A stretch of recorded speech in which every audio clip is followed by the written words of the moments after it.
Good evening, everyone. How's everybody doing? Great. Well, thank you once again for joining us here tonight for our second session. We have a pretty good program lined up for you. We have 4 presentations and also a special treat as we have a welcoming from Director Richard P. Santos, who's back here in the room. But before that, we're going to start with a little activity and icebreaker for the group. And so I passed around to everybody a little blue marble. Everybody should have a blue marble. And if you don't have a blue marble, raise your hand and one of our teammates will come by and get you one. But I think, does everybody have one? So it looks like it. All right, so we're going to do a little bit of an exercise, a little icebreaker to get us started for the evening. This exercise actually came from this book called Blue Mind from Wallace Nichols. And it's a really wonderful book about the importance of water and how we're connected to water, not just physically, but also emotionally, and how this is really good for our well-being. So it's a great read. All right, so let's get started with the exercise. So if everybody could take their little marble and hold it up right straight ahead of you, about an arm's length distance. And so if you could take a look at this marble for a moment and visualize that this blue marble is what our Earth looks like from 1 million miles from out of space. Only a very few people have the privilege of seeing the Earth from this vantage point, and they're astronauts. But this view really reminds us that we all live in a small, beautiful water planet. And it is blue because it is covered with water, and that's why it holds a very special place in the universe. So you can go ahead and take a break. I know your arm's probably getting tired. But just to follow up a little bit more about this marble, water really is essential for life, and everything is related to water. And this is what this blue marble symbolizes and reminds us of. And NASA, searches for other planets that have water, and they use the code FTW, which stands for Follow the Water. And so everything needs water to make, and everything that we do and touch has taken a team of people to create, from the food that we eat to the products that we use. So this marble will symbolize the importance of the work that we do in our Water 101 Academy, and working together to look for after our most precious resource, which is water. So I would like for all of you to keep this blue marble as a reminder of the importance of the work that we will do here, and a reminder of the importance of the work together that we will embark to take care of our resources in terms of water. So please keep it safely, and if you have a chance, you can pass this marble along to someone else and share the story. So now I would like to take a moment to go around the room and just to reintroduce everybody. If everybody could go around the room and share your name, and also within 30 seconds, just tell us what sparked you to apply to the Water Ambassador program, and what is your, interest or, affinity towards water. So we will go ahead and start with this table over here, and each person can say their name. We will time you 30 seconds just to keep us on time so we could get started. And Janet over there will have a little chime after the 30 seconds just to kind of keep us moving, okay? So we'll start over here at table 1. Hi, I'm Brianna. I was inspired to apply to the Water Academy because I'm an environmental science major, and I've learned a lot about land conservation and energy sources, but I haven't learned much about water, and so I just want to learn more about this resource through this academy.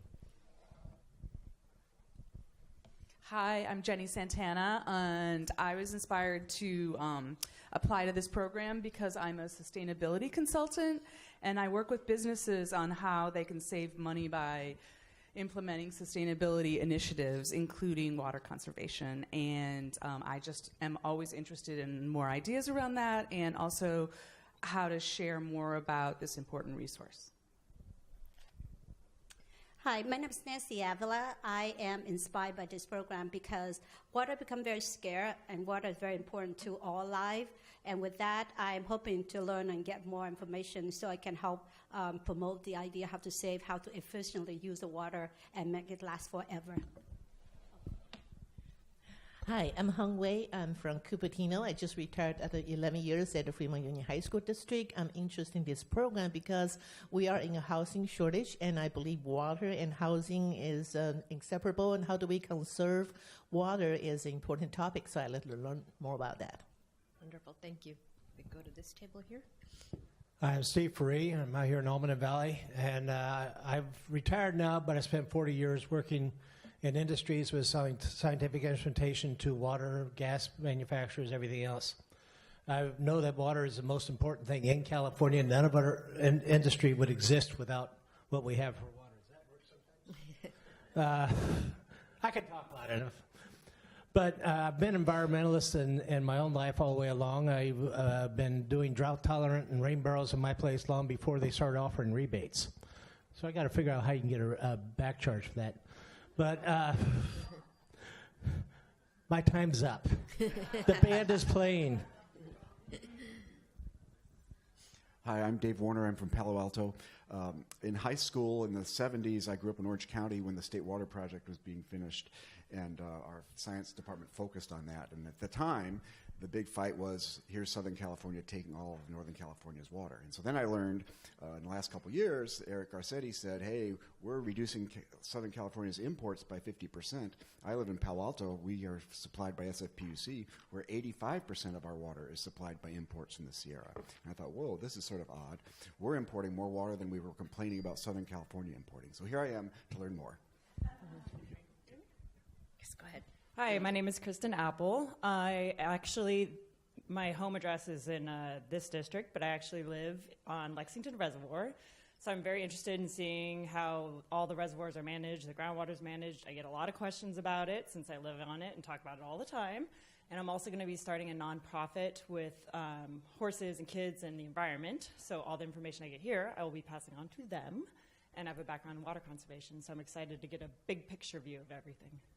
Wonderful. Thank you. Oh, this is yours. Sorry. I'm Vicki Essert, and aside from everything that people have said, I'm on the General Plan Advisory Committee for the City of Campbell, and I'm hoping that what I learn here will help me give some informed input for the policies and ordinances that Campbell puts out for new development and protecting the riparian corridor that we have running through our city. My name is Bob, and I've participated in the creek cleanup for a number of years, and so this was just kind of a natural progression. We have the next table over here. Go ahead.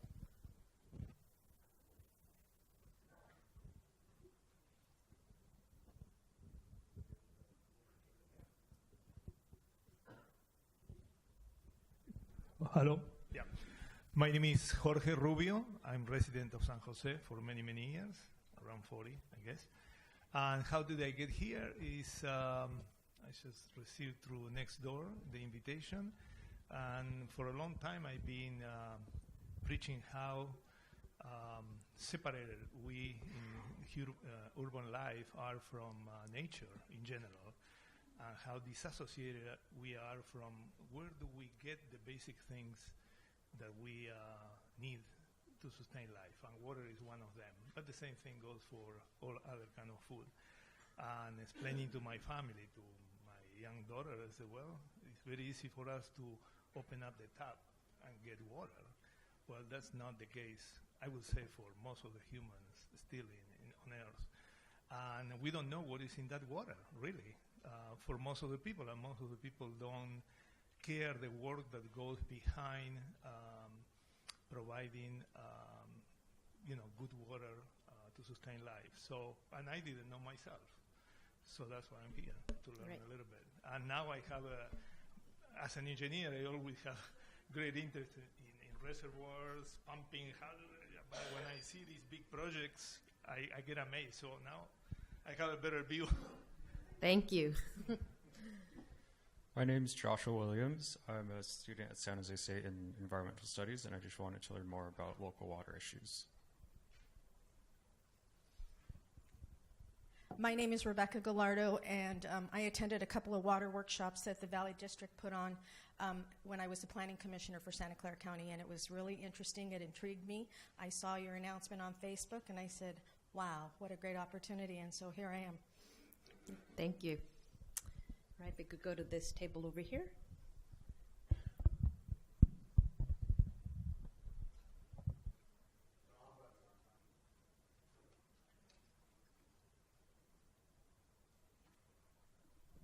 Hi, my name is Leslie Stobie, and I'm originally from the Los Angeles area.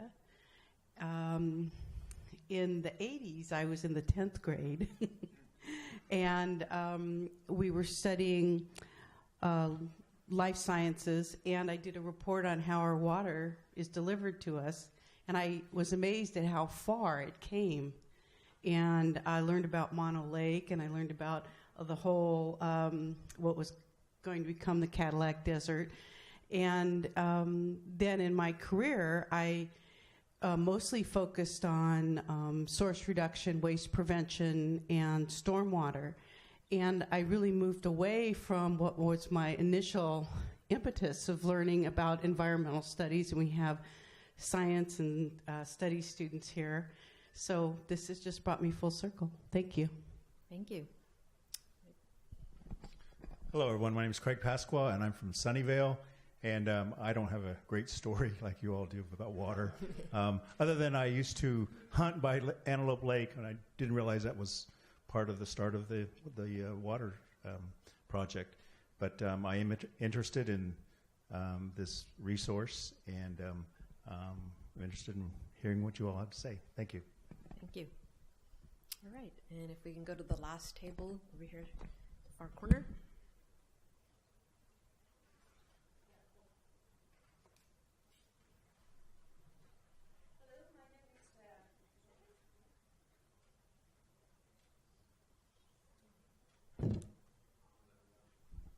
Hello, hello. Okay, thank you. Hello, my name is Suzanne Kazemi. I've been in the Valley for more than 22 years now. And I just graduated from environmental studies at San Jose State University. And I never got a chance to learn more about water. I see this as an opportunity to learn about water here. Hi, my name is Laura Camada, and I grew up in the desert in Southern California. Many, many moons ago, I worked for Orange County Water District and also for the state of New Mexico. So I've always been interested in water remediation and investigation, and I'm a substitute teacher now. And I get to see what kids are learning, and I really think that water issues are just going to become so important in the future that I really want these kids to have a better appreciation of water as their resource, and how can we wisely take care of it. Hi, my name is Swanee Edwards. I'm from Morgan Hill, and my interest started years ago when then Mayor Dennis Kennedy, he went on to be a water director here at the Valley Water, appointed me to the chlorate advisory group in San Martin after their well water was contaminated with rocket fuel. From there, I learned about the Anderson Reservoir being one of the largest, and so I'm here just to kind of complete the circle of education. I thank you very much for this program. Thank you. Thank you, everybody, for sharing your water story. It's really wonderful, and it gives us an opportunity to all kind of learn a little bit about each other and why we're here, and hopefully you will get some of that information that you're seeking and thirsting for out of the session tonight and the following subsequent ones. So now I'd like to invite our director, Richard P. Santos, to come up and do a short welcome. He represents District 3, which encompasses North San Jose and the El Viso area.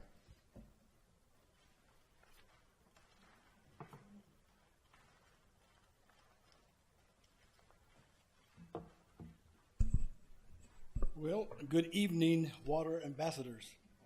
I'm Richard Santos, director of Valley Water. Now, it used to be Santa Clara Valley Water District, but same thing. Anyway, I represent District 3, which is Sunnyvale, Santa Clara, Alviso, Milpitas, all the way to Berryessa. And I've been here for 18 years, loved every day of it. I was a firefighter for 33 years, and used water wisely then and use water wisely now. And by the way, don't lose your marbles. I'd like to start by welcoming and congratulating you being the first cohort of the inaugural Water 101 Academy. This academy is very important to the board because the board has been looking to educate community leaders like yourselves and about the important work we do here at the district, particularly how the work we do impacts our community. In turn, this is an opportunity for you as ambassadors to share your community ideas and concerns with Valley Water as they relate to water. Last week you heard about our mission, key water projects, some of the significant water infrastructure projects we're pursuing and why. Tonight, we have Darren, who's going to be here talking about our Chief Financial Officer, to hear about how our budget is developed, various ways we raise revenue and set water rates. But more important, how your tax dollars are being invested wisely in these water projects that will provide the water we all need for today and tomorrow. You will also learn about our water supply planning efforts, our water conservation and potable reuse efforts, and how we are doing all we can do as water efficient, and we possibly do every day. Every drop of water counts. I'd like to close by saying that this year marks our 90th anniversary, and we are celebrating with a new look and name, Valley Water. And after more than 40 years with the same logo, the board of directors decided that our logo and brand needs to be better reflect the progression of work that we do today. And thanks to Chief Calendar, he started this with many community groups like yourselves, and we got input and said, you know what, we got to do more. So designed by our internal staff, the new logo aims to do a better job of representing the full mission of Valley Water. The blue color at the bottom of the water sewage reminds us of the groundwater beneath our feet and a critical component of our water supply. The inclusion of green better represents our environment and stewardship mission, which includes watershed protection, habitat restoration, and pollution prevention. Again, I say congratulations. We'll find out who played hooky tonight if you didn't come, but we sure appreciate all you being here and carry on our mission and use water wisely. Thank you.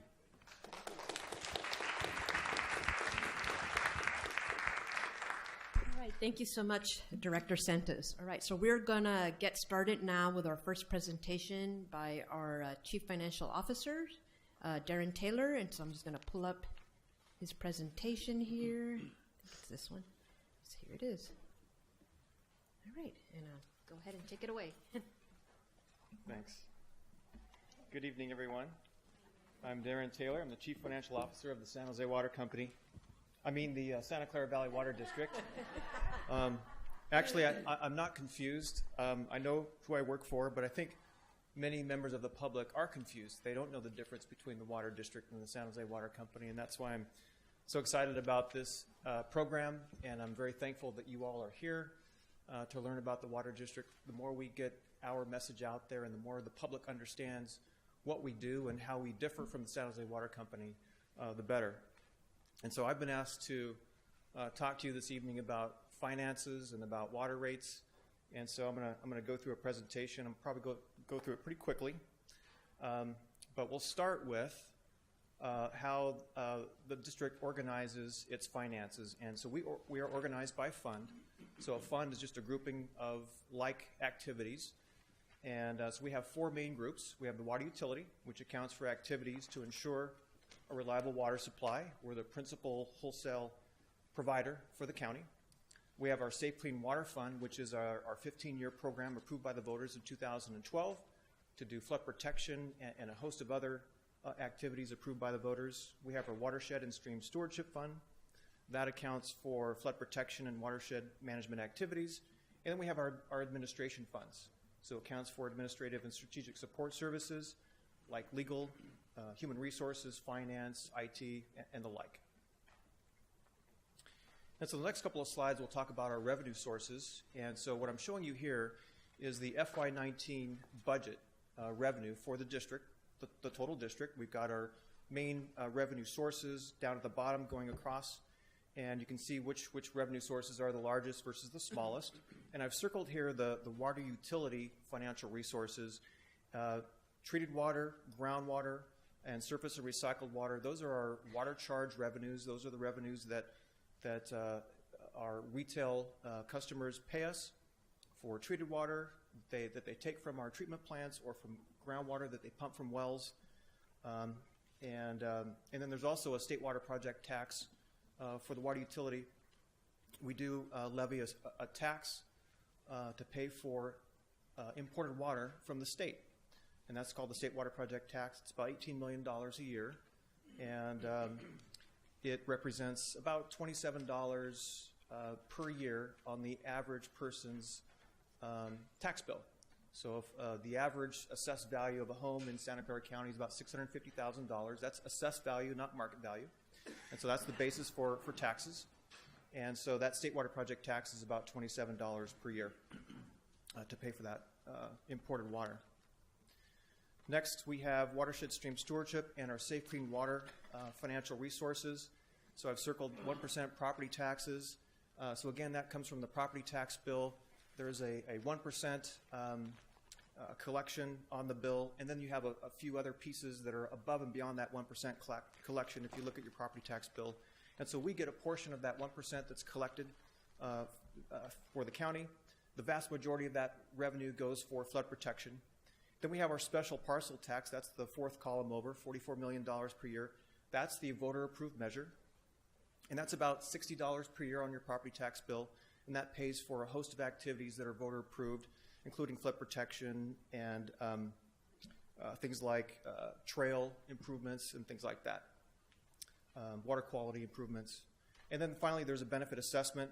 It's $14.8 million per year. Again, that's on the property tax bill. That represents probably about $20 per year on the property tax bill. That pays for some debt that was issued back in 2000 to pay for flood protection projects. And so that assessment pays for the debt service, kind of like paying for the mortgage on that. And that benefit assessment will go away in the year 2030. So we got about 12 more years to go. It's collected across the majority of the county. There's a small portion of the county where that debt has already been paid off. And so in the southern part of the county, there is no benefit assessment on your property tax bill.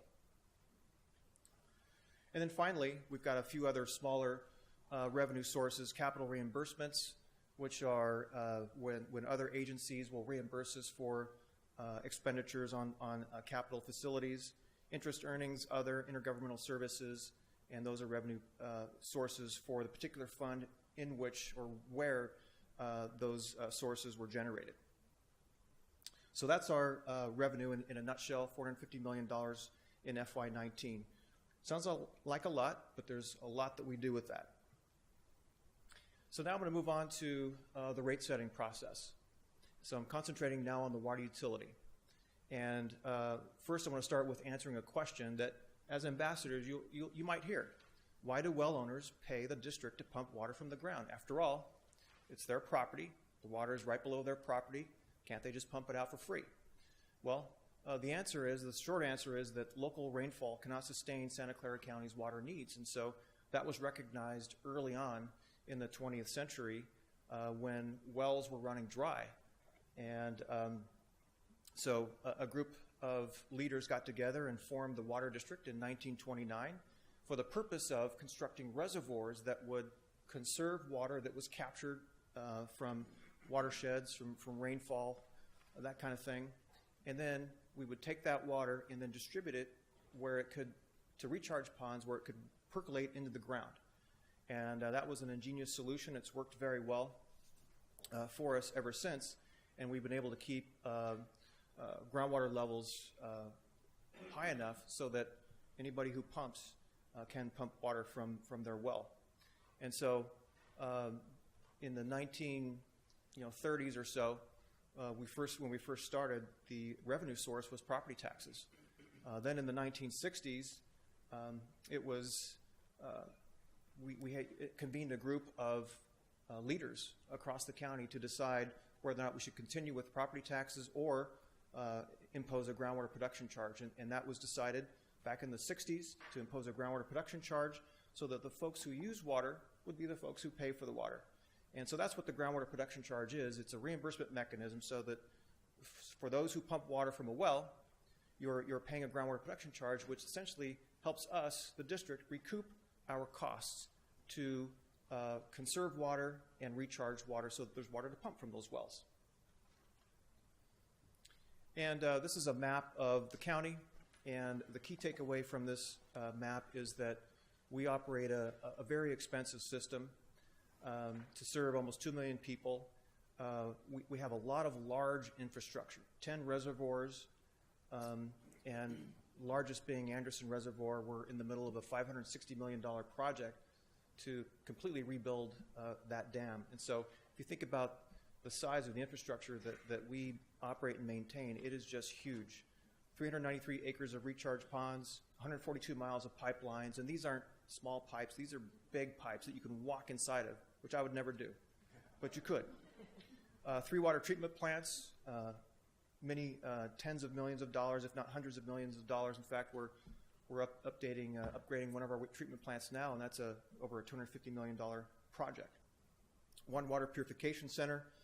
We've moved toward more recycled water expansion to create a drought-proof water supply. 3 pump stations, and the estimated replacement value of this system is $7.1 billion. That's about 5 years ago, so it's more now.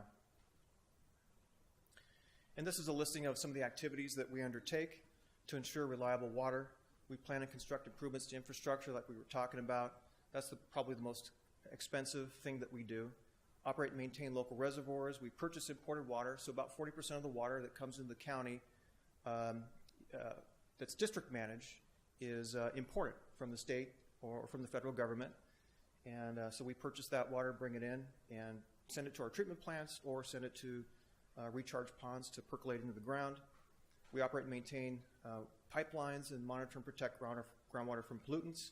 Pictures on the right-hand side of that slide show one of the projects that we worked on. This was the Penitencia Water Treatment Plant, one of our water treatment plants. You can see the size of those pipes that we worked on. That's a $33 million project, fairly small for us, but you can see the magnitude of the projects that we work on. And we've begun a 10-year pipeline rehabilitation to ensure that our pipes don't break. Because when a big pipe breaks, that's a real problem. And as I mentioned, we levy a groundwater production charge for those who pump water from wells. And this map shows the zones for which we levy the groundwater production charge. So the pink zone is the northern part of the county. That includes all the cities with the exception of Gilroy and Morgan Hill. And that zone essentially overlays the groundwater basin in that county. And so if you have a well within that pink shaded area, you're going to pay us a groundwater production charge because all the activities that we do help ensure that the groundwater basin is full. If you have a well outside of that pink shaded area, well then you wouldn't pay us a groundwater production charge because the activities that we undertake wouldn't benefit you. And you probably wouldn't be able to pump much water outside of that pink shaded area. That's probably hill area, and so if you had a well there, you'd be hit and miss. And the yellow area down at the southern part of the county, that's the South County, includes Coweta Valley, City of Gilroy, City of Morgan Hill, and has a different groundwater production charge there.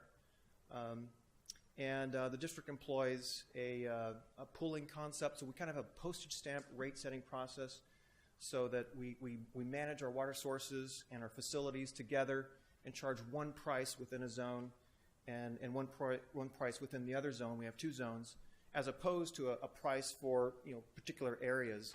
Because then if we did it that way, if you think about it, we could have a high price in one area and a low price in another, and we could end up with areas of water shortage in one area of the county and surplus in another, and that just wouldn't work out very well. So the founders of our pricing policy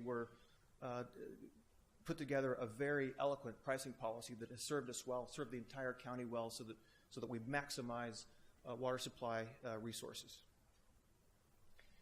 And we have 2 zones of benefit, and we have different rates in the 2 zones of benefit, and I'll show you the rates in a moment. But the reason why there are 2 zones of benefit is because of the infrastructure that serves each of those zones. So rates follow the costs follow the infrastructure, and most of the infrastructure is in the North County, that pink shaded area that we just looked at.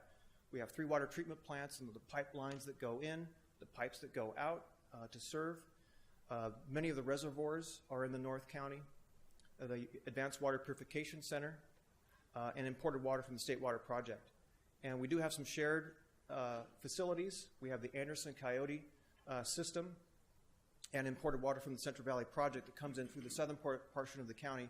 But 80% of that water flows north So the North County then pays for 80% of the costs of those shared facilities. The South County pays for 20%. And then in the South County, we have Chesbro and Uvis reservoirs and the recycled water system in the south, in the Gilroy area. So basically, the South County is a groundwater only system that's augmented by recycled water. Okay, so this next slide gets to the kind of the sausage making of how we set rates. And basically, it's a revenue requirements approach. We build our costs first: capital costs, operations costs, and debt service. And we have one water utility, but we divide it between the two zones of benefit: the north and the south. South is a small portion; the north is the larger portion. And then we tally up our non-rate related sources: debt proceeds, taxes, grants, interest earnings. And then the gap is what we need to fill in with rate revenue. And so we're able to calculate that. The rates based on what we need to fill that gap to cover our costs. And of course, we keep some reserves, just like anybody would in your checking account or your savings account, for the unknown. And rates times water usage equals revenue. And so an important part of rate setting is forecasting our water usage. This is the district managed water usage trend. Green is actuals, red is estimated actual, blue is projection. And you can see how the impact of the historic drought, how we saw the really steep decrease in water usage, about 30% over that 2-year time frame, and then slowly rebounding back. And we have it projected out at a kind of a new normal, if you will, lower than the average water usage prior to the historic drought. And so far, we seem to be on track with that. And this is just district managed, not other sources like Hetchetchee sources. And this is the water usage that translates to revenue for the water district. So what's driving the water rates? Some key water supply projects are, we've got the dam seismic retrofits. Picture on the upper left-hand corner shows 4 of those dams: Anderson, Guadalupe, Calero, Almaden. I mentioned Anderson being the largest one, $560 million project. The Rinconada Water Treatment Plant on the right-hand side, $295 million project to upgrade that facility, extend its useful service life by 50 years, upgrade to ozone disinfection, and expand the plant capacity from 80 million gallons per day to 100 million gallons per day, which is much needed. And then we're developing purified water as well. It's a $690 million project.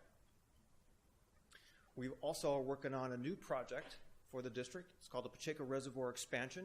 It's a reservoir in the South County that would provide an additional, I think it's 80,000 acre feet of water for the district. It's a $1.3 billion project. We received back in July $485 million from the state, Proposition 1, and we're looking for more money, federal funding as well. We're looking at federal loans to help pay for it. And partners, we think that we may get partnership agencies to join with us to pay 20% of that project. And we're also considering a special tax measure to help pay for it. And then ultimately, water charges would help pay for that project as well. And that's a driver for us. So here's our water charge projection slide. And it compares the red dashed line is the San Francisco PUC rate projection. And the blue solid line is the North County projection from last year. The purple line is the line that we've been discussing with the board during our rate setting process this year. It's lower because of some things that we've been able to push out and some decisions that the board has made with regard to our water supply master plan. That's what WSMP stands for. Lower in both the North County and the South County. And here's what that translates to. That line, that projection, in terms of an annual percentage increase for the wholesale water. For the North County, we're looking at 6.6% per year average annual increase versus if you look at the top line, May 2018, we were projecting 9.7% increases for several years before it tapered off. And in the South County, 6.9% per year for the next 10 years. And again, driven by the projects that you saw there, the capital projects that are critical infrastructure. This is how that translates for the average household in terms of a monthly bill. So our scenario 9 is the scenario we've been talking about. $2.93 in FY20 is what the staff will be recommending to the board in terms of an increase for FY20. You can see how that translates for future years. $1.07 in the South County. And this is just the wholesale increase. It assumes 1,500 cubic feet of water usage per month, which is about the amount of water that the average household of 4 or 5 uses per month. Does not include any increase that a retail provider may layer on top of that. And here's our schedule. We're in the middle of our rate setting process for FY20. There are a lot of opportunities to come and talk to the board about water charges. And in April, we'll begin our public hearings. In a couple of days, we're going to finish our annual report. It's called the PAWS report. It'll be online by afternoon Friday, and there'll be hard copies as well. And the public hearings will start on April 9th, and then ultimately the board is scheduled to adopt rates on May 14th. And so here's my last slide in kind of summary. Some of the questions you might hear are, why don't water rates ever go down? Well, water is a rising cost industry. We have infrastructure that needs to be upgraded periodically. We built reservoirs in the 30s and 50s. We built treatment plants in the 60s and 70s and 80s. And they're getting old, and you need to upgrade them as time moves on. Also, the inflation impact of O&M is, whether it's chemicals or whether it's labor costs, constantly going up. And so water is just a rising cost industry. It's going up. Shouldn't water be free? You might get that kind of a question, and because it falls out of the sky free, right? Shouldn't it be free? No. Well, you're not paying for the actual molecules of water when you pay for in your water bill. What you're paying for is the facilities and all the people that operate those facilities, which take that water, capture it, and make sure that it goes all the way to your tap and comes out your tap when you turn on the water. And then finally, this is not really a question, but something you might hear, my water rates went up during the drought. I feel like I was being punished for conserving water. And I can understand how people could feel like that, but that is absolutely not the case. There's no punishment involved. The dynamics behind that is that water utility revenue is highly variable. It goes up and down based on the amount of water that's being used. But our cost structure is highly fixed. So if you have a fixed structure and water usage goes down, your revenue goes down, well, in order to make up for that is either cut costs, cut back on your service, which could be dangerous, or you raise rates. And so that's kind of what happens during the last historic drought.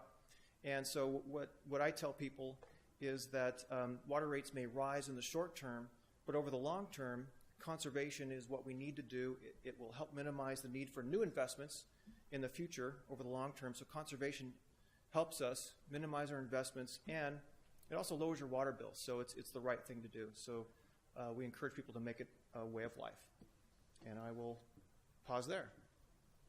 Thank you. Do we have any questions for Darren? I know we're a few minutes behind, but we could take maybe 2 or 3 questions. So. You mentioned we are expanding some reservoirs because of the need. Where does the need come from? How is the need evaluated? I mean, is somebody without water in some areas now? Yeah. So I think we're going to have a presentation on that. Yes, Sam's looking at me, and she's going to cover it. So we'll get into that kind of thing. Part of it is the seismic retrofits that they're doing. So some of the dams can't withhold a lot of water. You need to. Yeah, just very quickly. Exactly. So we're under restrictions for certain dams where the water level is about 2/3 of. We have to keep the water level about 2/3. We can't use the full capacity. So we're actually losing water because of that restriction by the Division of Safety of Dams. And so we need to do the seismic retrofits in order to give ourselves the ability to use the full capacity of our storage.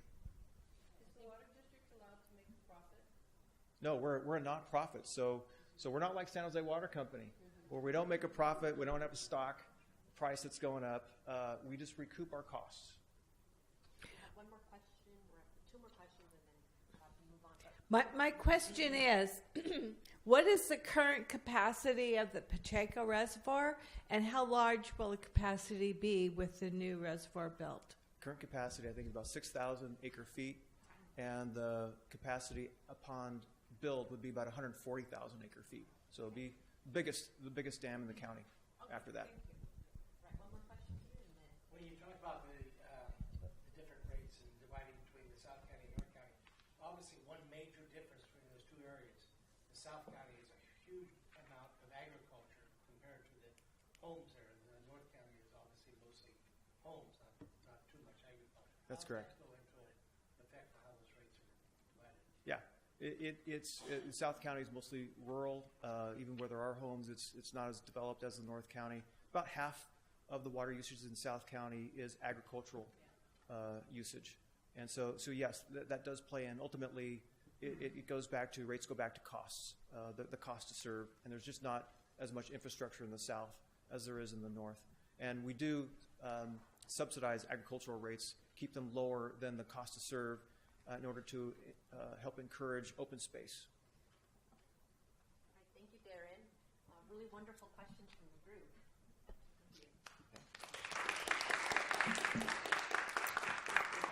All right, so I'm going to invite up our next speaker to come present on water supply, and hopefully she'll be able to answer some questions. We have Samantha Green from the Water Supply and Conservation Unit up next. And I just want to mention a quick housekeeping. If you do need to use the bathroom, feel free to go right next to these doors out here. We will be having a group exercise right after this presentation for about 10 minutes. We'll try to catch up on the few minutes that we've lost, so we'll make the group exercise a little shorter. But during that time, you can also go to the bathroom, so don't feel obligated to sit in your seat if you have to go. All right, let me pull up your presentation here.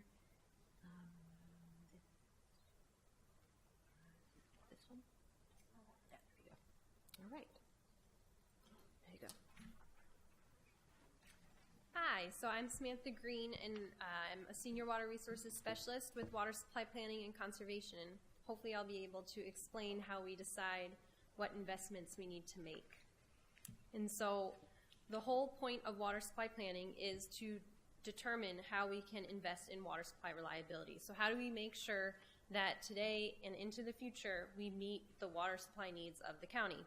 And we have a long history of doing that at the district, from building the local reservoirs as well as importing the State Water Project and then Central Valley Project water as well, and all the great facilities that Darren went over in his presentation.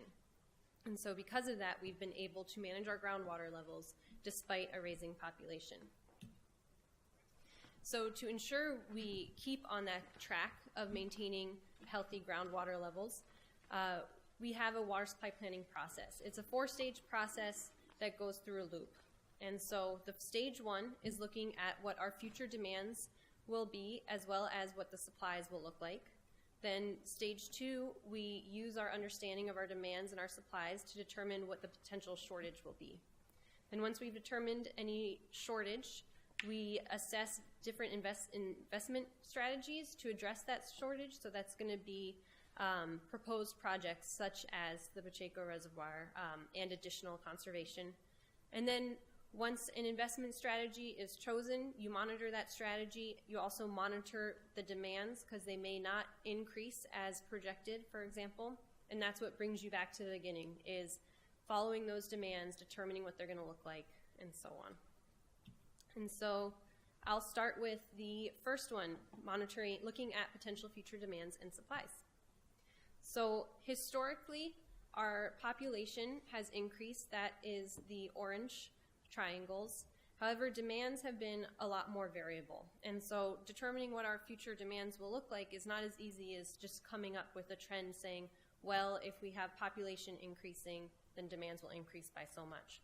Instead, it's more complex. And so the district has come up with modeling to determine what our future demands will look like. And we work with retailers as well as land use agencies and others to come up with those projections. And so we project certain years into the future based on our planning needs. And so, for example, right now we're working on an update to the Water Supply Master Plan. And so that Water Supply Master Plan is looking out to year 2040 to say what investments do we need to meet those demands. And we choose year 2040 because a lot of the projects we're looking at will take several years to get approved and to build. And so 2040 gives us enough time to make that capital planning happen. Then we also look at what our supplies are. And so the water supply system is extremely complex and diversified. And that diversification helps us deal with a lot of uncertainties into the future. But it also means that we have a lot of supplies to determine what will they look like in the future. And so currently we have 55% imported water, and Darren cited 40%. So that the reason why these two numbers differ is because this is including SFPUC supplies, so Hetch Hetchy water, in addition to the State Water Project and Central Valley Project water. Then 40% is local water and conservation, and then 5% is recycled water. So that's our current supply system. When we look out into the future, though, and see what's happening with those current supplies, there's a lot of sources of uncertainty. And so I'm not expecting you to really look at this graph in detail and figure out exactly what it's going for, but it's one scenario that we look at, an example that I just threw up here, and it shows the width of this band is the uncertainty in what supplies will look like in the future. And so when we look at our scenarios, this is how much uncertainty we have in how much supplies there will be. So we don't have a certain one number of what it's going to look like in the future. And that certain uncertainty comes from climate change, regulations, technological innovations, such as the high-efficiency toilets. Those weren't around decades ago. Politics and economics, and this could probably be an ongoing list. Those are just some examples. And so once we know our supplies and our demands, an idea of what they look like, it's time to determine the potential supply shortage. And so to do this, we use modeling. And so we use what is called the Water Evaluation and Planning Model at the district. It depicts all of our operations and our systems. And so as you can see from the mess on the screen, it is as complex as our water supply system. It has a lot of data feeding it on our operations, on how much groundwater we have available, how much imported water we expect to get in the future, reservoir evaporation, as well as our demands go into there. And so we use that modeling to determine what shortage will look like in the future. And so this is using a baseline condition for 2040. So that means if we made no investments today out to 2040, what will the system look like? Although I'll say this does assume the seismic retrofits. So under an average water supply year, for example, we have a pretty small shortfall out to 2040 at 36,000 acre feet a year. However, during those drought years, it'll be a lot more significant, up to 152,000 acre feet a year on average. And so it's those drought years, that's that shortfall that we really are then trying to manage to, because that would be a significant reduction that the community would need to make during droughts if we didn't invest in future supplies to close that shortfall. And so that brings us to how do we decide our investment strategies? There are a large number of projects at the state level, regional level, as well as locally that we consider. And this is just a really small example of the variety. So we look at expanded storage, such as Pacheco Reservoir. We look at increasing groundwater recharge, so having additional recharge ponds, such as like the one that's behind this building, additional stormwater capture, as well as increased recycled water and increased conservation projects. And so we look at how all these different types of projects can work together to close that the shortage gap, and then we present that out to the public, and we say, as well as the board of directors, internal and external stakeholders, and get their feedback. What do they like about it? What do they not like about certain projects and investment and combinations of projects? What are things they want us to consider? Are there projects we haven't considered yet that we should add to that list? And we take all that engagement, and then we bring a strategy, we bring a final list of strategies back to the board for them to consider. And so that brings us to the last step, which is you choose a strategy and then you monitor it. And so we, over the past several years, have brought many strategies out to the public and to the board. And right now, the direction we have is to use something called the Ensure Sustainability Strategy in our current drafting of the Water Supply Master Plan. And so that includes securing existing supplies and infrastructure, and projects that help us do that are California Water Fix. It helps us prevent losses in our imported water, and I'm being told I'm short on time, so I'm going to try to speed up.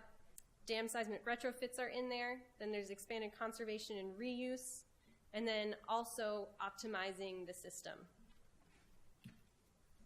And then the board has also approved a new level of service goal. So demands is an important part of this story, and so what amount of demands are we really planning for? And so the level of service goal was meet 100% of demands during normal years and 90% during droughts, and now it's been changed to meet 80% during droughts. And the main driver of this change was a big outreach effort to Santa Clara County residents and retailers to determine what balance do they want us to make between investments versus water use reductions, versus them not using as much during drought. And so now we have a strategy and a demand we're aiming for, and now you need to monitor it given all of those uncertainties into the future. And so we'll be continually looking at how different projects may change over time, how water demand projections may change over time, and so on. And so that then completes the loop on how we plan.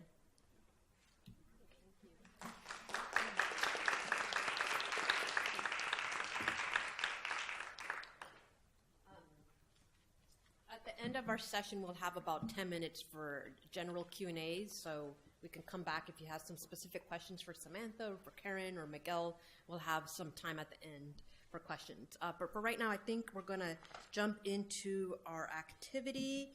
We have about 10 minutes for this activity. It shouldn't take too long, but we have some chart paper here in the back. We're going to pass one out to each table, and we're going to have you just brainstorm with your group, your table, some ways that you see water is wasted, and then ideas for water efficiency or water conservation. And that will lead into our next presentation, which will focus on water conservation. So what we'll do is we'll take 5 minutes to just brainstorm real quickly on that topic, and then about 5 minutes to go quickly around each table to report out for about 30 seconds to 1 minute. So, and if you need to take a bathroom break at this point, feel free. After you're done with your activity, you should have a few minutes left over to run to the bathroom. So we have some facilitators, and we'll come around and assist you guys in getting started.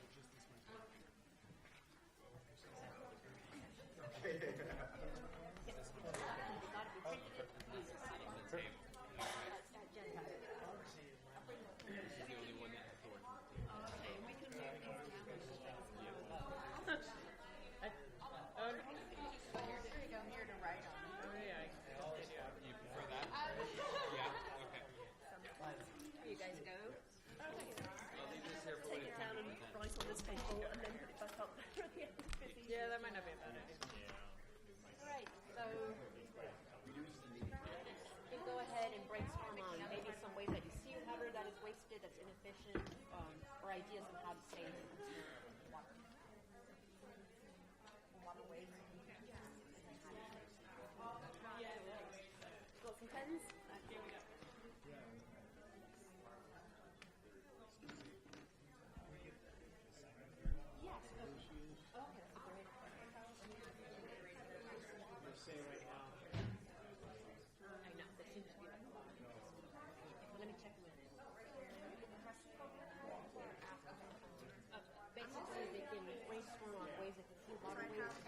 We don't need to. That's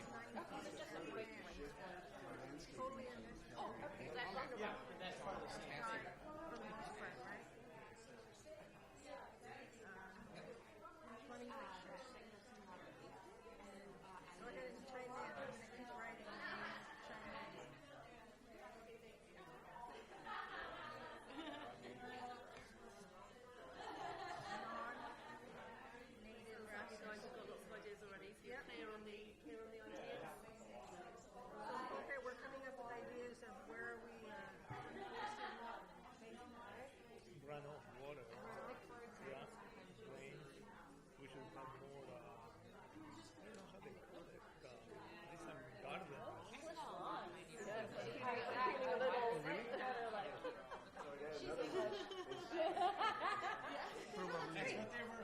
you can do on the corners of the street. I've seen in Carbon Bay.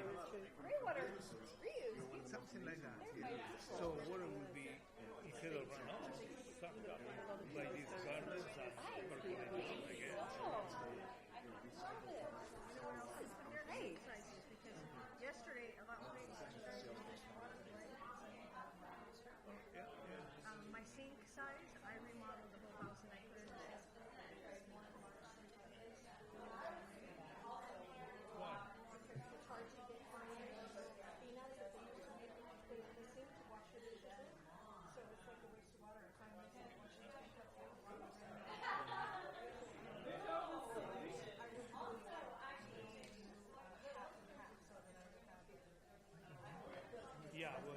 house leakage, I don't know how we call it, conservation. This I'm putting down because we haven't seen the next one. If we are reusing water,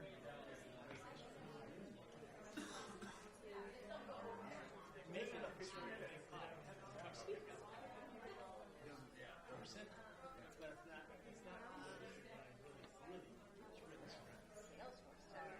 Another conservation thing that Santa Monica is they've been studies on this and says that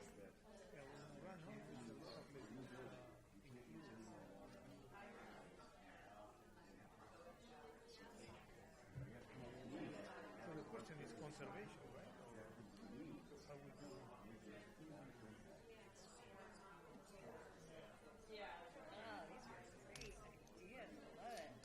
More perk ponds.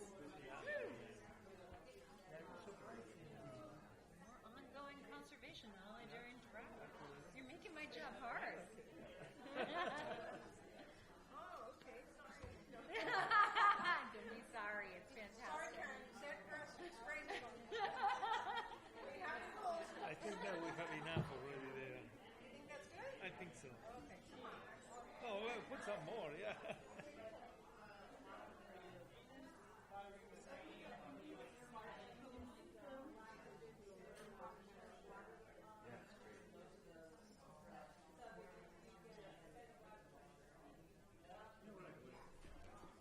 thanks for being the scribe. We used to be architects. Newell's was yours dropped off with landscaping and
Okay, we're going to have about 1 more minute to wrap up, and then we're going to go around each table and select someone in your table to kind of report out really quickly, a 30-second report out. So we have 1 more minute. The ding in a minute to wrap up.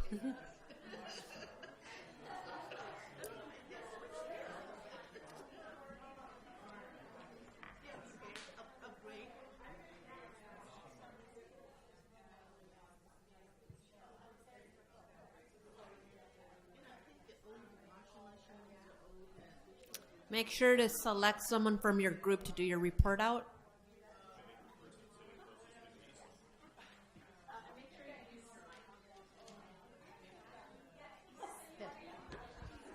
I could at the end.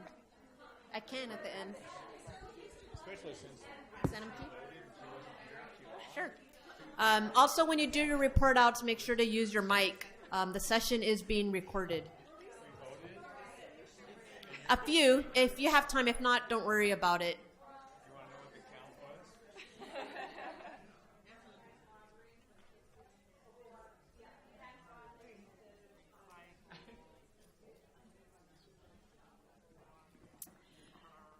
All right, so we're going to wrap up and then get ready to present. We're going to start on this side of the room over here, and we'll, I guess, have the person that's selected to report out. Just make sure to use your mic, and if you can give us a quick 30-second recap of kind of what your group brainstormed, and then we'll go around the room.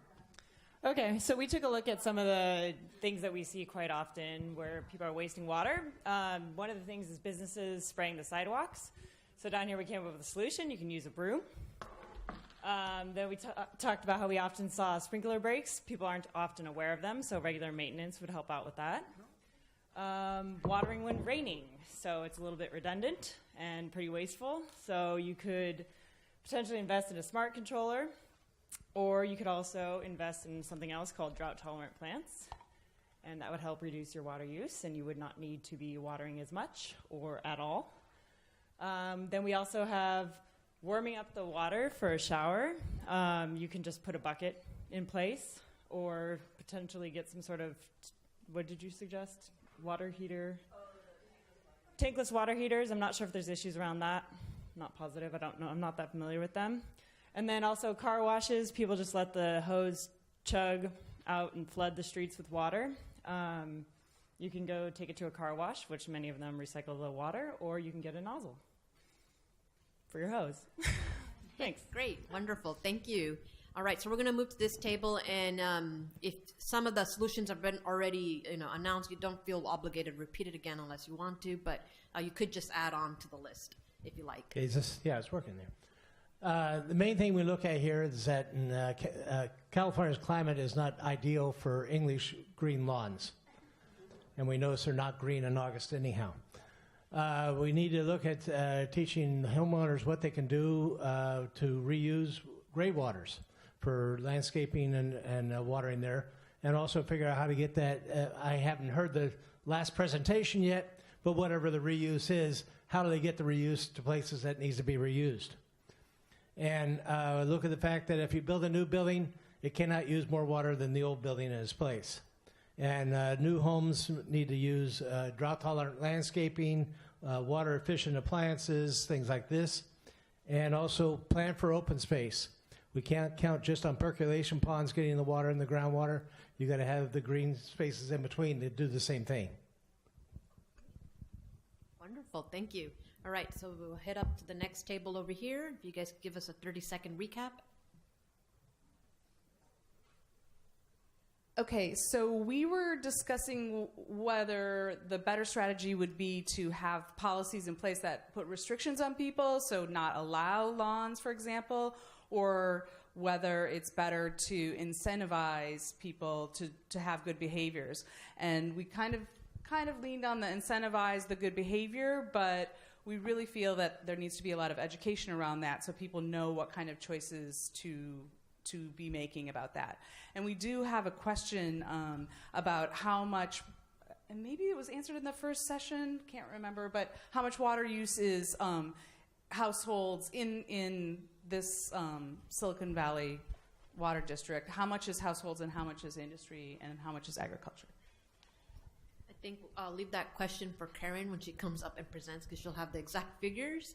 But that's a good question, so she'll be able to answer that. It seems like, that can help inform where you focus or where the biggest opportunity is. Exactly. All right. The next table behind. Shawnee. Hi. We are in a district that's kind of unique in that it's almost as much agricultural as it is residential use. However, my big gripe is when I see water mains breaking or water meters leaking. It takes a lot of household water restrictions to make up for a huge water main breakage. So infrastructure repair is paramount to saving water. We've also ripped out our irrigation system in our yard. I hand water, usually only once or twice a week. That way I control the water. I don't have to worry about a timer or another system, controlling that. The other huge issue we had was the water heaters. Mine is in the back, as many of us are in the garages, and we have to run water to get water to our hot water to our kitchens and stuff. So low flow toilets, while they save a lot of water, can be a real pain. And I think some additional engineering needs to be done for the low flow toilets. And I think my time is up. All right. Thank you. That's a great list, though, to get us thinking. All right. So we'll go to the next table here. Okay. Well, one of the good things about going last or bad things is all our ideas are gone. But so I guess you all overheard us. But one of the things we looked at was, which hasn't been brought up, is golf courses and soccer fields. And we live in urban areas, and it just seems funny that everything else is brown. And you look at a golf course, you look at a soccer field, and those have paying members, and those people are not, you pay to have that privilege, and that's not open to everyone. And so, that's quite a dichotomy. And the other thing is schools. Some of these old schools have very aging pipes and an infrastructure. And I work in a school, and I see the gym pipes broken and kids kicking in the toilet or something, and there's a water leak, and that's almost a daily thing. So one of the things we thought about overcoming that hasn't been brought up is behavioral change. Just sitting around talking with your family, making changes. Being a positive role model for something and modeling that to your kids, to your community, your family, and a lot more recycled water use. So wonderful. Thank you. All right, so we'll finish it with this table. Okay, so I put the first one. It says pools, 9 feet unnecessary. The raccoon is enjoying the pool, but that's about it.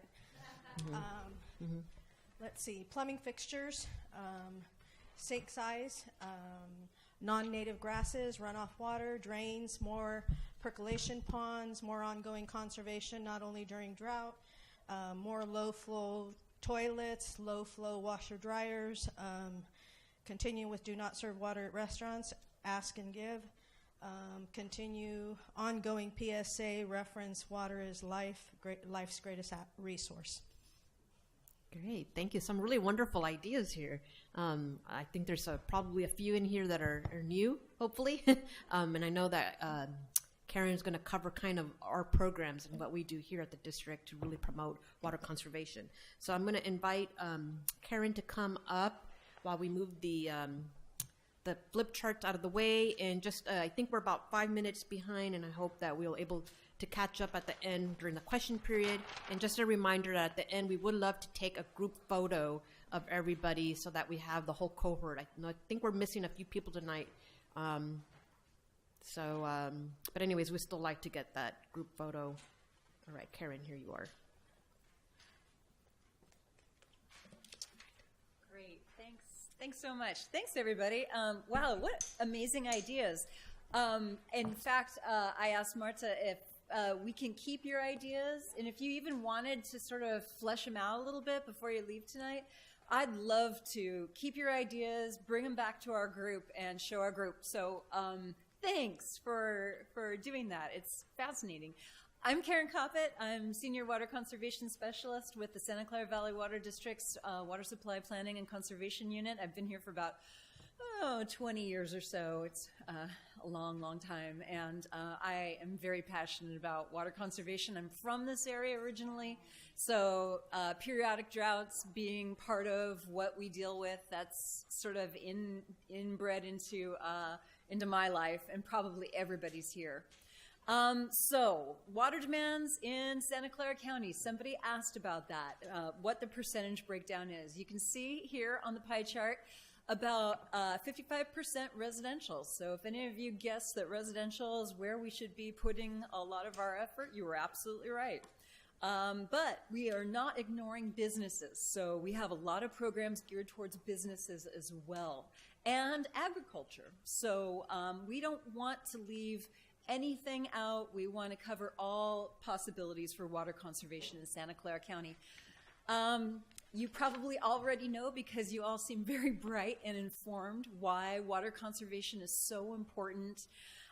Helping with our long-term water supply reliability, also helping during drought times, meeting short-term water demands. That means, like, when we have the drought that we just got out of, we can turn to the community and say, help, can you help us save water? And the community really responded great.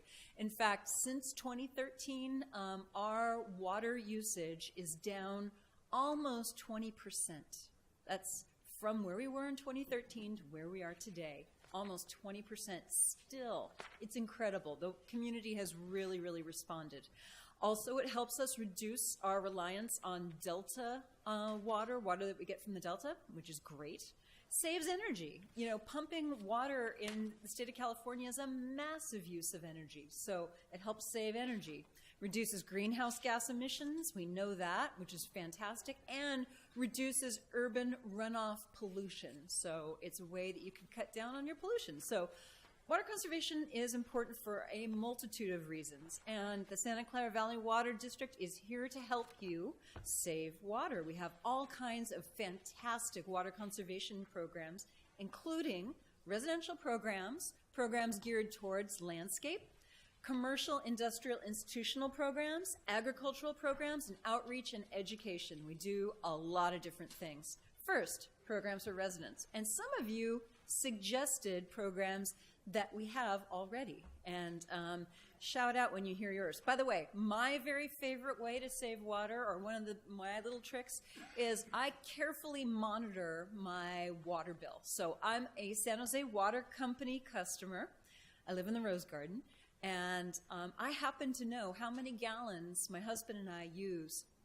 Well, actually, how many gallons we use per person per day. Does anybody else know that? What your per person per day water usage is? Anybody? You should find that out. So look on your water bill when you get your water bill next time. Find out how many gallons you use per person per day. It's fascinating. My number, 26. We use 26 gallons per person per day. Thank you. The average is about 100 gallons per person per day. It's a little bit of a cheat for me and my husband, because both of us go to the gym, and we work out at the gym, shower at the gym. We also have full-time jobs, and there's nobody at home. Our cat certainly isn't using any water at home, so it's a little bit of a cheat for us. I'm certain that when we retire, our water use will go up, and that number. But right now, I'm pretty proud of that number. So monitor your water use. It's also good to figure out if you have any leaks. That's also a really good thing. So monitor your water use, look at your water bill, figure out how much you're using per day. So to that end, we have a WaterWise survey program. We have two different kinds. We have a WaterWise outdoor survey program, where a surveyor will come to your home and they will look at your water, your outdoor irrigation, and they will tell you how to improve, which programs you qualify for. We also have a do-it-yourself kit that's for your indoor water use. We have a video that goes with it. You can go onto our webpage. You can check out our videos. It'll walk you through the process. It's fantastic. And by the way, don't worry about taking any notes right now, because you have a water conservation flyer that came in all of your bags, all those nice, pretty bags that you got. You have a water conservation flyer in there. All of our programs are on this flyer. And even better than that, all of our programs are up to date and on our webpage. So I could really sort of go quickly on here because you can just go to our website and you can find out all this information anytime you want. By the way, that photo right there, that's a before and after photo. Same house, there's a paint job, but they had a kind of a boring green lawn, and I said boring. And now they have a beautiful, sustainable, varied landscape that's good for beneficial pollinators and is a delightful, gorgeous, efficient landscape. So that the after picture is what you want to go for. We give out free shower heads, aerators, toilet flappers. We have a gray water rebate program. That's a laundry to landscape program where you take the rinse water from your clothes washer, you put it outside. You don't even need permits for this in the state of California. And we have a rebate that will also walk you through the whole process. It's an amazing program. We have a landscape rebate program. So let me get you, and these are the details of the survey program and the gray water laundry landscape program. But let me get you to the landscape rebate program because that's our most popular program. Right now, we have $1 per square foot that we will give you for taking out your lawn and putting in high efficiency, beautiful, really gorgeous landscape. And in some areas, including Palo Alto, Morgan Hill, Cupertino, and San Jose Municipal Water, they double that rebate. So it's $2 per square foot. It's an amazing thing. I did it. And I have never regretted it. I love our landscape in our front yard. We also have lots of rebates for equipment, including drip irrigation and weather-based irrigation controllers. Go to our website. You'll find all the information there.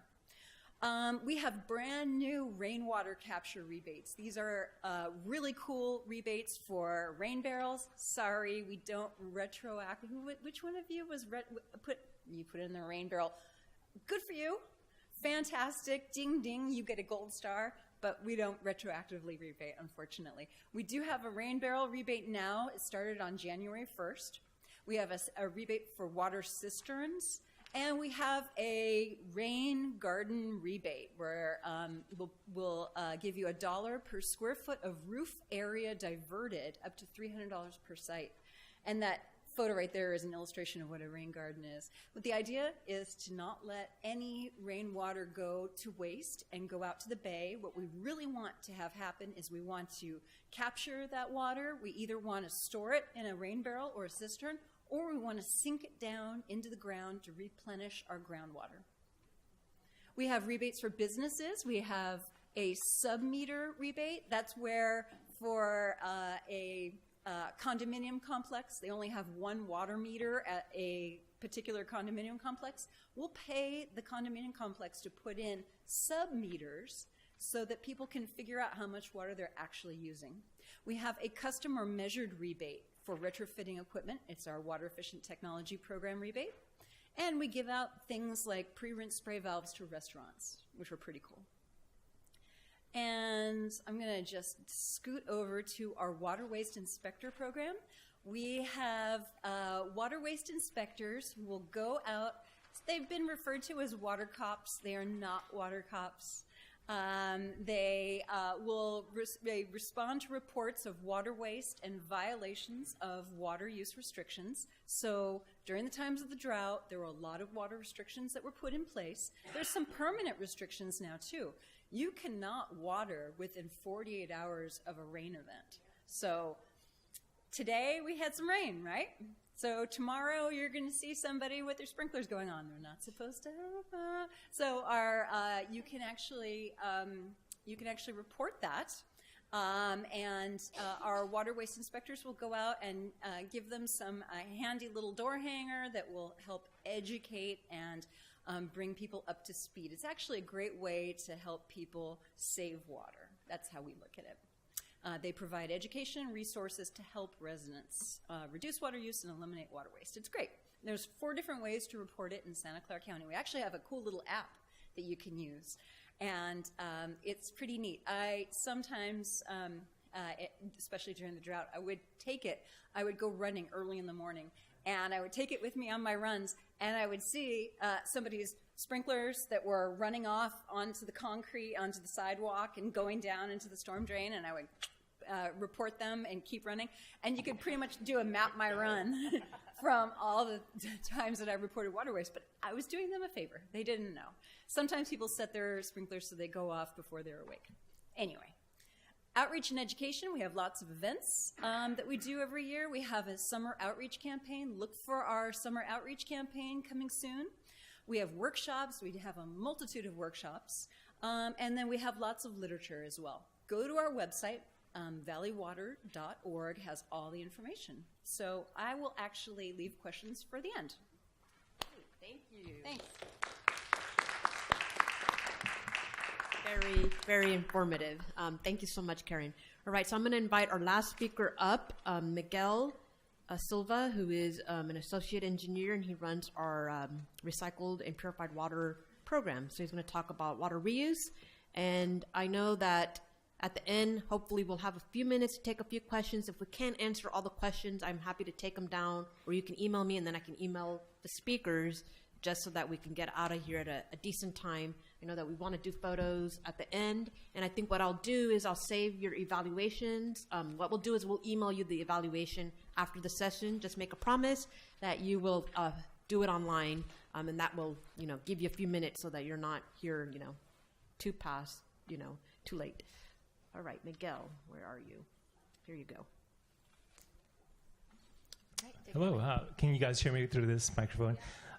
Thank you very much for everybody for staying this far. You guys are the last group, and so to wake you guys up, I'm going to walk around rather than staying over here and see if I can get you guys to perk up a little bit and maybe educate you a little bit about what we have to share with you on recycled water. A little bit of background of me. I've been working with the district for about 28 years here, and it's been in various types of industries, whether it's water quality, whether it's planning, whether it's regulations as a regulator. So it's been just fascinating. So it's just hearing all the ideas about how to save water, how to engage with water. It's constantly evolving, so I really thank for sharing and including me on this.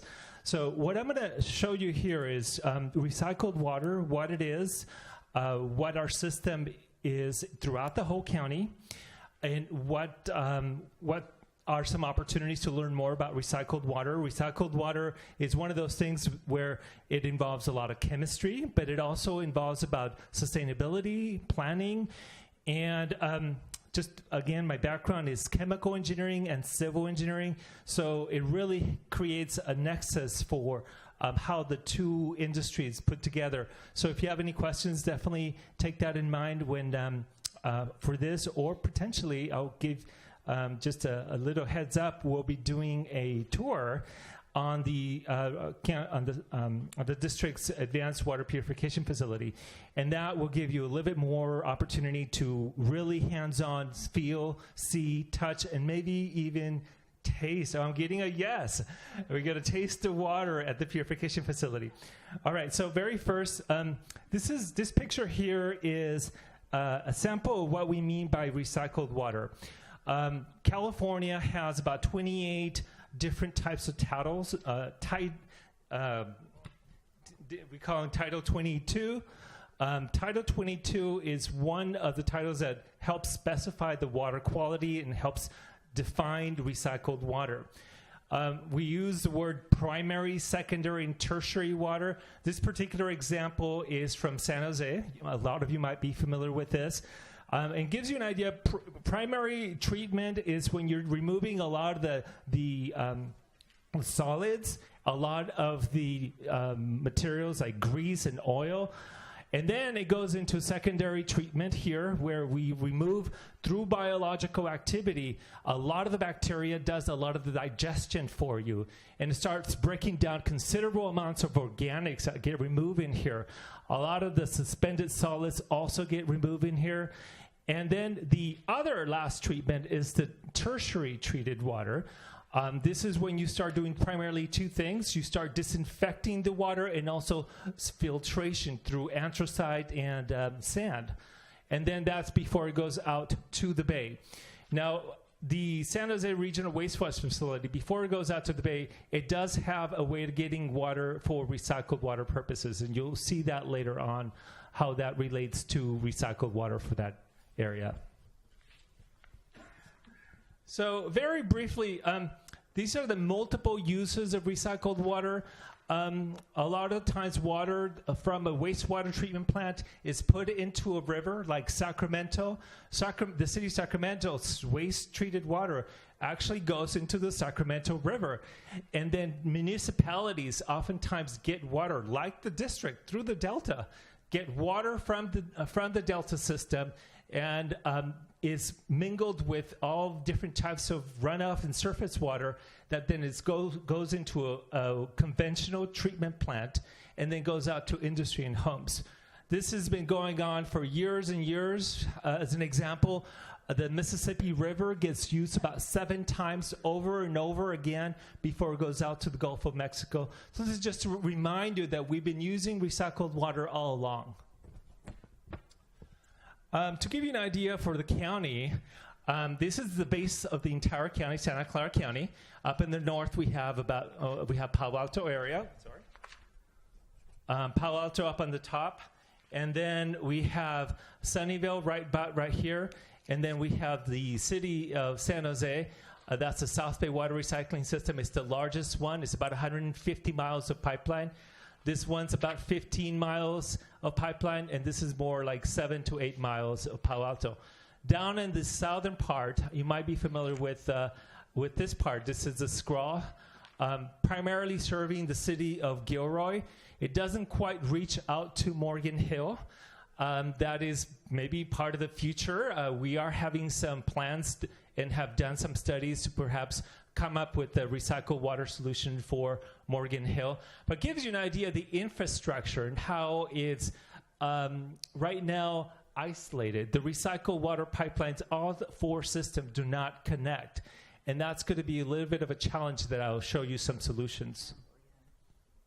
So here are the 4 systems again, from largest to smallest. Here is how much wastewater is actually treated on the average. So on the average, we have about 167,000 acre-feet of water. And then from that water, that's wastewater that's treated, only a fraction of it actually is put to recycled water. The rest of it goes either to the San Francisco Bay, or in South County, it goes down to Pajaro River that eventually goes down to Monterey Bay. This is another way to illustrate this. This gives you an idea of the difference between wastewater and the actual recycled water produced. In this case, it's for calendar year 2018.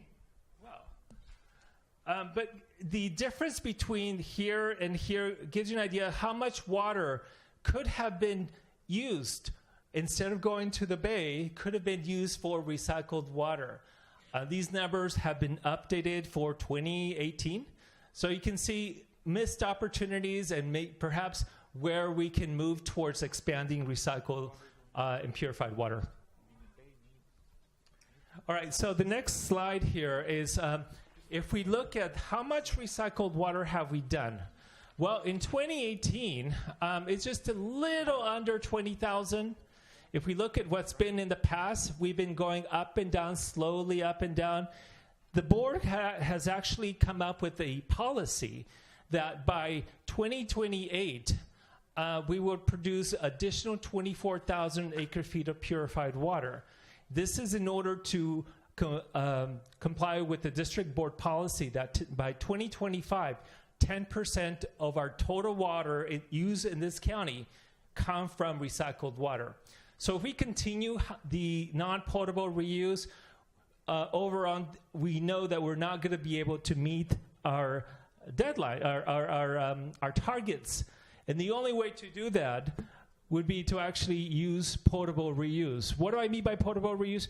It just means, remember how I showed you that we have primary, secondary, tertiary treated water, each one with increasing water quality? Well, potable water reuse means extending that treatment through advanced treatment in order to comply with all drinking water standards in the state of California. To accomplish that, we have a number of programs here at the district. One of them is when you get to an opportunity to go see, it's a purification facility. It's about 8 million gallons per 8 million gallons per day facility. It is the largest one in Northern California, and it's been operating since 2014, producing potable reuse. However, the water that is produced from there is actually blended with recycled water for non-potable reuse.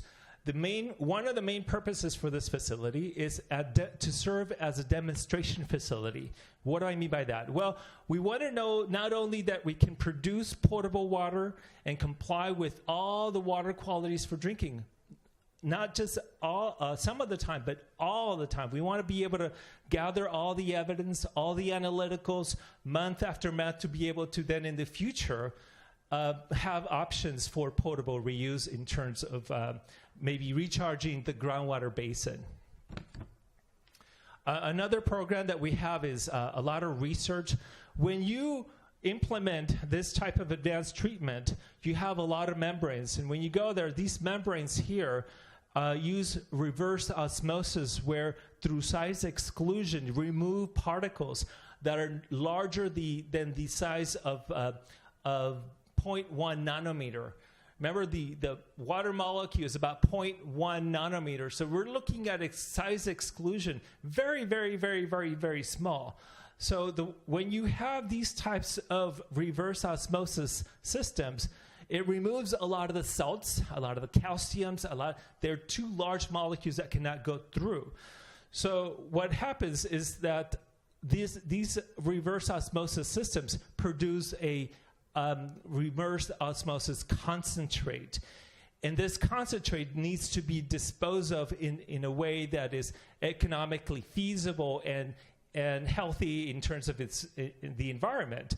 So we have a number of projects in order to study the ways we can treat the reverse osmosis concentrate so that we can remove a lot of the chemicals in there so that it's easier to dispose of.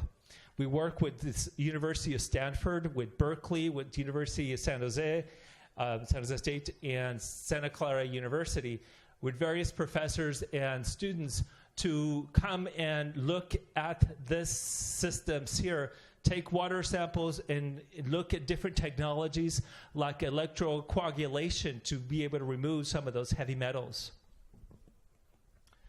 So another way that we are looking at is we're looking at a lot of collaboration. You saw 4 systems of recycled water, and they're all isolated. They're not connected. Well, part of the district effort is to collaborate and come up with integrated approaches where we can link these systems together so that they can feed on each other and collectively bring and produce recycled water, potable water that is cheaper and much more available for the county. These are some of the different types of agencies and different types of programs that interrelate with the County Water Reuse Master Plan. I'll touch upon that a little bit more a couple of slides later. One thing to emphasize with this is that it takes a lot of collaboration. We need to work with our partners to understand what they need and ultimately come up with some systems that can work. The next slide gives you an idea of different types of projects that can be envisioned. Here is connecting Palo Alto with Sunnyvale, Sunnyvale with San Jose, and bringing water into percolation ponds. We also have some ideas for Morgan Hill and potentially expanding non-potable reuse in Gilroy. So again, recycled water is one of those sources of water that is drought resistant, and it purifies water that mimics Mother Nature. And I invite you to come over and take a look at our purification facility. With that, thank you very much.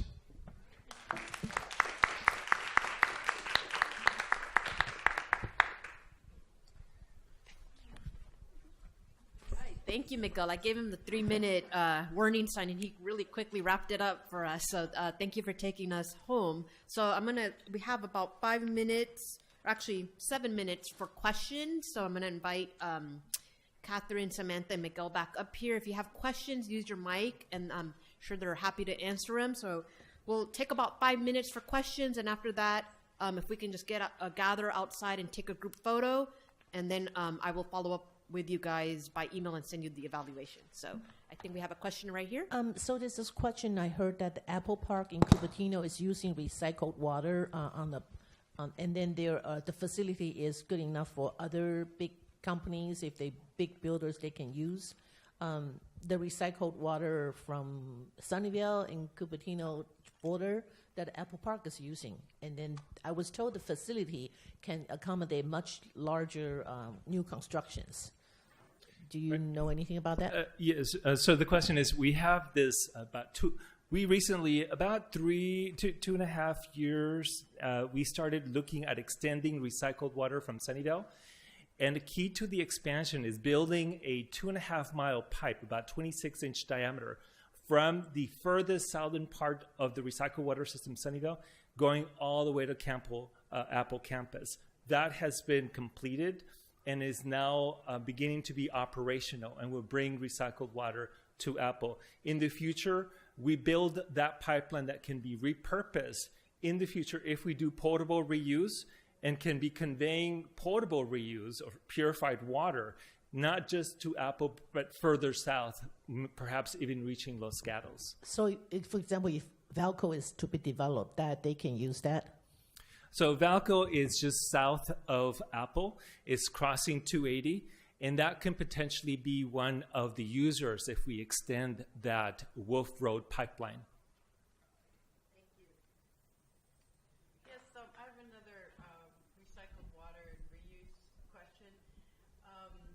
When I talk to people about reusing recycled water, I get the response basically from it being morally reprehensible to making it drinking water, all the way to this is where we have to go. It's the only way we'll be able to sustain growth and what we need in this valley. And I was wondering, has the district done any outreach about this as a potential drinking water? Yes, that's a great question because I work in the outreach area, and one of the programs that I manage is the Recycled Water Outreach program. So I work, with Miguel and the engineering team, and we have a very extensive outreach program. And part of that is doing the public tours. We find that when people come in through the facility and actually experience and see the technology firsthand and how advanced it is, that helps educate and get them over the yuck factor. In addition to the tour, we also offer taste tests of the water, and that really does, believe it or not, help. When people actually taste the water, they realize quite quickly that it's water and it tastes just like water. And so we do a lot of thorough education through the tour program. But in addition to that, we also have, we're launching a social media campaign, to really educate and outreach to the community. Our campaign will be focusing on community influencers that are kind of giving testimonials about the Purification Center, about the benefits, and how it's really good, for the environment and how it's sustainable. Because we do know that there is a lot of kind of the psychological yuck factor, but we do know with the testing that the plant has done that the water, in fact, does meet primary and secondary drinking water standards. So the water that comes out of that facility is very, very clean and very pure. So it's exceeding state and federal? I don't know if it exceeds or just meets. Do you want to expand? Typically, you say it meets and exceeds because the total dissolved solids, even the water that you drink in potable, has anywhere between 150 milligrams per liter TDS to as much as 400 if you're doing groundwater or hechechi. However, for purified water, we bring that amount of salts much, much lower. So they're very, very, very low, down as low as 40 milligrams per liter TDS. So from that perspective of total dissolved solids, it exceeds. Yes, you have a question? Well, is this on? Yeah. Two things. I hope every water district person in the county looks and sees a lot of stuff coming out of Israel, because I've seen what programs they have are fantastic for recycling that. But two, I know also that for chip manufacturing, before they go into the ultra-pure water manufacturing, the water that's coming off the tertiary treatment is probably better than what they would get out of their faucet to put through ultra-pure water purification within the plants. Well, keep in mind what comes out of your faucet in your home meets drinking water standards. Recycled water, as defined by Title 22, does not meet drinking water standards. So keep that in mind. It's a different standards. And also from the salts perspective, recycled water typically has more salts than potable water that you get from your faucet. But for industrial use, that low particulate level is a lot more important than what we get for drinking water. Yeah. Well, it depends on the use. If you're using recycled water for purifying, for washing a car versus you're using recycled water for a cooling tower needs high quality, because otherwise the precipitation starts coating the surfaces and becomes expensive, especially here for computer farms that need cooling towers. All right, we have time for one more question, and then we're going to wrap up. And if you have additional questions, I invite you to email me or you come up to me afterwards, and I can take them down and shoot them to our subject matter experts and get the answers back to you by email. So we'll take one more question over here. I live in South County, obviously, and we're hearing a lot tonight about Morgan Hill and Gilroy. What hasn't been mentioned is what happens in San Martin. This is a community that's unincorporated county, 7,300 people that still use wells and septic systems on the same parcel of land. When we see unincorporated county and water waste, can we still call you, the Valley Water District, to try to get some code enforcement if we see waste in unincorporated areas? Absolutely. Yes. Absolutely. You can, yes, those call, email, use the app. It's all there. All right, well, thank you so much for your attention and time tonight. I hope that you found it very informative. We will be following up by email for the evaluation. But before everybody leaves, I think Matthew would love to get you guys out in this pre-function lobby and get a group photo of the cohort. And just remember that our next session is March 13th, and we will be sending the agenda and posting materials soon. And tonight's session is recorded, so you will find the recording posted by the end of the week, hopefully. Thank you.